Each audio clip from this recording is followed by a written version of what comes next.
How are you? My name is Munya. I'm from Precision Performance Coaching. Today we're going to be covering the squat, deadlift and lunge. And I've got my apprentice there, Annie. Have a look. She'll be demonstrating some of the movements for us as well. This is going to be great to give you guys an understanding of the benefits of simple exercises and getting started, and so learning movement patterns, like how to regress a movement if you can't get into position. So the first thing we're going to be covering before we get started is a goblet squat. I'll go into detail how that's beneficial before we start putting a load on someone's back. So the great thing about a kettlebell is what we went through in one of the previous videos was inter-dominant racing. So the good thing about having something, an object on the front, is that you're throwing the person to create tightness to their core. So, and just want to hold it a little bit further away from you. You squeeze as hard as you can. By squeezing the kettlebell as hard as you can, it's going to help her turn on the lats. So that's the same cue I'm going to use when the bars on the back. You want to create as much tension as you can with the bar. So squeezing as hard as you can. So next what I want you to do, Andy, I want you to take a deep breath into the diaphragm, right? Deep breath in. Now I want you to squat down slowly. Good. Up. Easy out. Easy out. Nice and back. There. Good stuff. Good stuff. Bring the shoulder a little closer to you. Let's go one more. Deep breath into your diaphragm as hard as you can. Gravity down as hard as you can. Yeah, right. Good. The thing about the kettlebell squat, what we just went through, is that we've given her an object on the front, which is going to automatically force her to turn her core on as well. We're creating a term called irradiation. So irradiation is producing tightness. We're squeezing something as hard as we can, so we're creating tightness in our lats as well. It's also a very good exercise for teaching torso angle. So remember, when someone squats down, the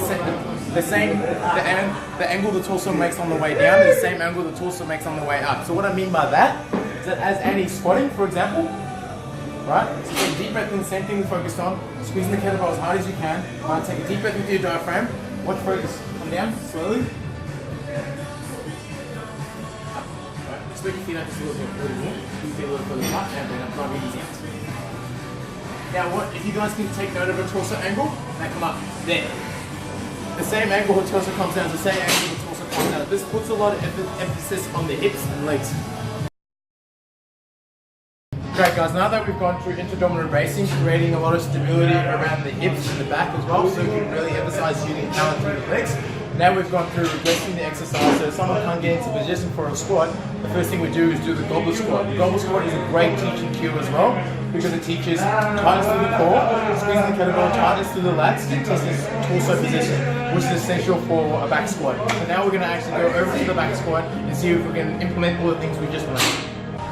Okay, now we're going to go through where the bar placement is as well. So you want to set the bar about shoulder height as well. And the next step you want to do is you want to set up your hand grip. So I just want you to grab the bar for me. Both hands, right? Just about where it's comfortable. Now what Annie's going to do is that she's going to set the bar on her shoulders. So step underneath the bar for me. So remember how we talked about squeezing the kettlebell as hard as you can? So I'm going to tell Annie to squeeze the bar as hard as she can from this position. She's going to put her hips underneath the bar as well. And from this, she's going to take a deep breath through a brace. And then now she's going to unrack the weight. There. She's going to take a step back. She's going to set her feet up. Right. Now, squeezing as tight as she can, making sure her lats are engaged. She's going to take another breath through her diaphragm. Deep breath in again. Squeezing as tight as you can. Now pushing her knees out hard over her toes. Up. Rest. Good stuff. Hey, how was that? Yeah, that's pretty good. How much should my weight be before I squat?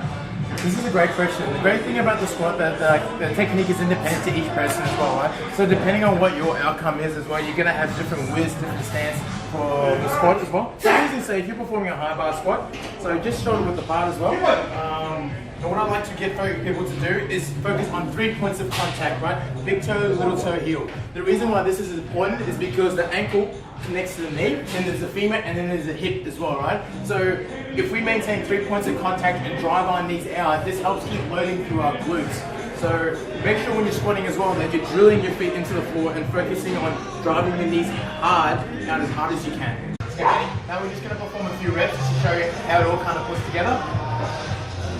So back up, elbows up, squeezing the bar as hard as you can, deep breath in, walking out, set your feet, then another deep breath in as well, squeezing the bar as hard as you can as well, driving the knees out hard as you can, there we go, good, 1, good stuff, go again,